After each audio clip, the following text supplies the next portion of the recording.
হতভাগা এক বাবার সন্তান যে তার নিজের বাবার জানাজার নামাজটাও পড়তে জানে না।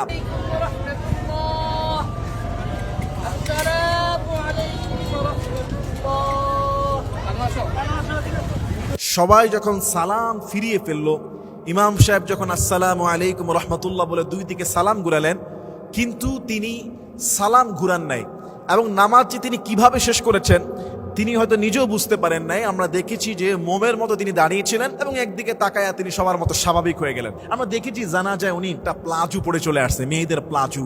কিন্তু দেখুন ওই জানাজায় তার নিকট আত্মীয়রা তার এই অবস্থা দেখে বাঁকা চোখে দেখেছে, মনক্ষুণ্ণ হয়েছে। তবে এখান থেকে আমাদের চল না করে, সমালোচনা না করে শিক্ষা নেওয়া উচিত।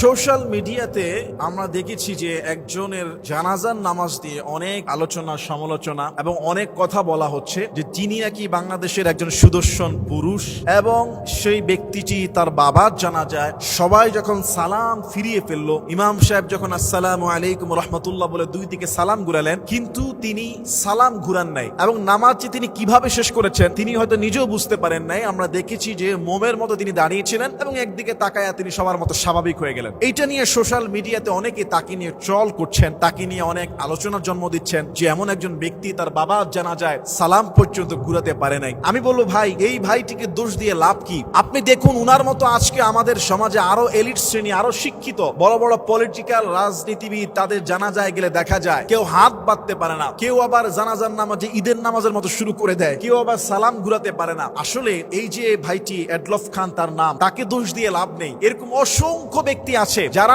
শরীয়তের ছিটা ফোটাও জানে না। এখন বলবেন হুজুর তাহলে আপনি কি বলতে চান? আমি বলতে চাই ভাই, এই যে এডলফ খান, সেও কিন্তু শেষ মুহূর্তে নামাজ পারুক আর না পারুক, সেও কিন্তু চেয়েছে আল্লাহ যেন বাবাকে ক্ষমা করে দেয়। তার বাবার কবর জিয়ারত করছে, দোয়া করছে তার বাবাকে যেন আল্লাহ জান্নাত দান করে। দেখুন সে যাই পারে করছে, ভুল করছে, ঠিক আছে, কিন্তু তার এখান থেকে আপনারা চল না করে এই শিক্ষা নিতে পারেন প্রত্যেকটা পিতামাতা যে আমি মারা গেলে আমার সন্তানের দোয়াটাই সবচেয়ে বেশি কার্যকরী হবে। কেননা হাদিসে আসছে যে মানুষ ইন্তেকাল করলে তার কবরে যাওয়ার সমস্ত আমল বন্ধ করে দেওয়া হয়, শুধু তিনটা আমল খোলা থাকে। কবরে যদি তার উপকার কেউ করতে চায়, তিনটা রাস্তা খোলা থাকে, একটা হলো নেক্সট সন্তানের দোয়া। এখন যদি পিতামাতা তাদের সন্তানদেরকে কিভাবে নামাজ, সালাত, জানাজা, ঈদের নামাজ, তাসবিহ, তাহলিল পড়তে হয় এই শিক্ষাটা দেয়, তাহলে কোনো পিতামাতার জন্য আর পরবর্তীতে এটা নিয়ে আফসোস করতে হবে না যে আমার সন্তান আমার জন্য দোয়াটা করতে পারে না। কবরের সামনে দাঁড়িয়ে যে দোয়াটা করতে হয়, রব্বির হামহুমা কামা রব্বায়ানি সগীরা, এই দোয়া কিংবা জানাজা কিংবা ঈদের নামাজ। দেখুন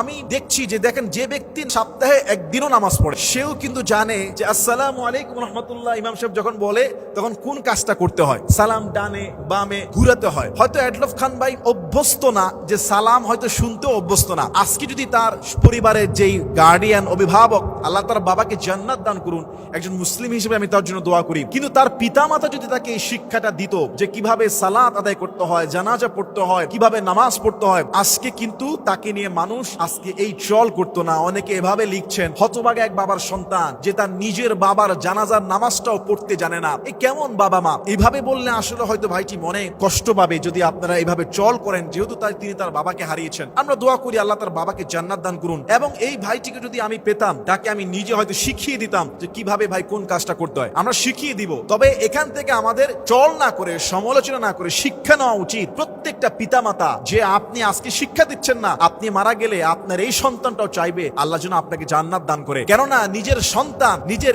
স্ত্রী, নিজের কন্যা, ছেলে মেয়েরা যেভাবে দোয়া করবে সেভাবে কিন্তু পৃথিবীর অন্য কেউ এত মন দিয়ে, এত ভালোবাসা দিয়ে আপনি পিতামাতার জন্য দোয়া করবে না। আমাদের উচিত আমাদের সন্তানগুলোকে পোশাকের কালচার, আমাদের রীতিনীতি, আমাদের ধর্মীয় আদব কায়দা শিক্ষা দেওয়া। আপনি উদ্ভট ভাবে চললেন, কিন্তু একটা সময় আজকে হয়তো ফেসবুকে অনেকে সমালোচনা করছে তার, কিন্তু দেখুন ওই জানা যায় তার নিকট আত্মীয়রা তার এই অবস্থা দেখে বাঁকা চোখে দেখেছে, মনক্ষুণ্ণ হয়েছে। কেমন সন্তান, আরে কেমন পিতা, এ কেমন মা? এটা তাদেরকে দোষ দিয়ে লাভ নাই। এরকম পৃথিবীতে বাংলাদেশে অসংখ্য পরিবার আছে, অসংখ্য ফ্যামিলি আছে। ওযু কিভাবে করতে হবে, ফরজ গোসল কিভাবে করতে হবে, কিভাবে সালাত আদায় করতে হবে আমরা জানি না। সমালোচনা না করে শিক্ষা নেই, আমরা তার হিদায়াতের জন্য দোয়া করি, তার বাবার কবরে যেন আল্লাহ জান্নাত দান করে দোয়া করি। এবং এইখান থেকে অন্যান্য সন্তানরাও শিক্ষা নিক, এইখান থেকে অন্যান্য পিতামাতারাও শিক্ষা নেই যে আমাদের সন্তানগুলোকে সত্য সত্যি যদি আমরা ঠিক মতো যদি একটা ট্রেনিং, পরকালের ট্রেনিং যদি না দিতে পারি, আমাদের নিকট আত্মীয়রা হয়তো তারা লজ্জায় বলবে না, তারাই ভিতরে ভিতরে আফসুস করবে,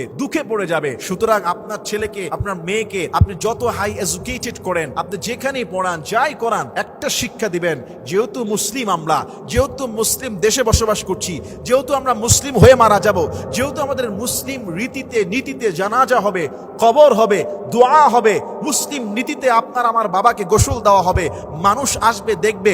সুতরাং একজন মুসলিম হিসাবে আমাদেরকে স্মার্ট হওয়া, সেই প্রকৃত সুন্দর পুরুষ, সেই প্রকৃত পুরুষ, প্রকৃত নারী, প্রকৃত ব্যক্তি তার নিজস্ব সমাজ, নিজস্ব কালচার, নিজস্ব রাষ্ট্র, নিজস্ব ইসলাম রিলিজিয়নকে সবচেয়ে সুন্দর জানে, প্রেজেন্টেশন করতে পারে, সেই হলো দুনিয়ার সবচেয়ে শ্রেষ্ঠ মানুষ। আমার মতে পোশাক আশাকে সৌন্দর্যে আসলে কিছু আসে যায় না। এডলফ খান ভাই যদি আমার এই লেকচার যদি তার চোখের সামনে আসে, আমিও বলবো ভাই, আপনার পিতার পরকালের শান্তির জন্য হলো আপনি হয়তো সেদিন জানাজায় ভুল করেছেন, এখন থেকে শুরু করুন কিভাবে নামাজ পড়তে হয়, কিভাবে রোজা রাখতে হয়, কিভাবে দোয়া করতে হয় পিতামাতার জন্য, আর কিভাবে আমাদের মুসলমানদের পুরুষের পোশাক কেমন হওয়া উচিত, নারীদের পোশাক কেমন হওয়া উচিত। আমরা দেখেছি জানাজায় উনি হয়তো গ্রামের বাড়িতে কবর দিয়েছে কিনা জানি না, পরিবেশটা ওইরকম মনে হয়েছে, উনি একটা প্লাজু পরে চলে আসছে, মেয়েদের প্লাজু। কেমন এটা এটা আসলে জানি না এটা ওনার কি রুচি বা মানুষের কি দৃষ্টিভঙ্গি তার মধ্যে হবে, উপস্থিত যারা ছিল তাদের ভিতরে কি রিয়াক্ট ছিল। একটা প্লাজো পরে একজন পুরুষ নারীদের পোশাক পরে চলে আসছে। হাদিসের মধ্যে আসছে যে পুরুষ নারীদের ভঙ্গিমা নিবে, নারীদের সাজসজ্জা দিবে, এবং যেই নারী পুরুষের সুরত ধারণ করবে, তাদের মতো সাজসজ্জা করবে, উভয়ের উপরে আল্লাহ রাসূল সাল্লাল্লাহু আলাইহি ওয়াসাল্লাম লানত দিয়েছেন, অভিশাপ দিয়েছেন।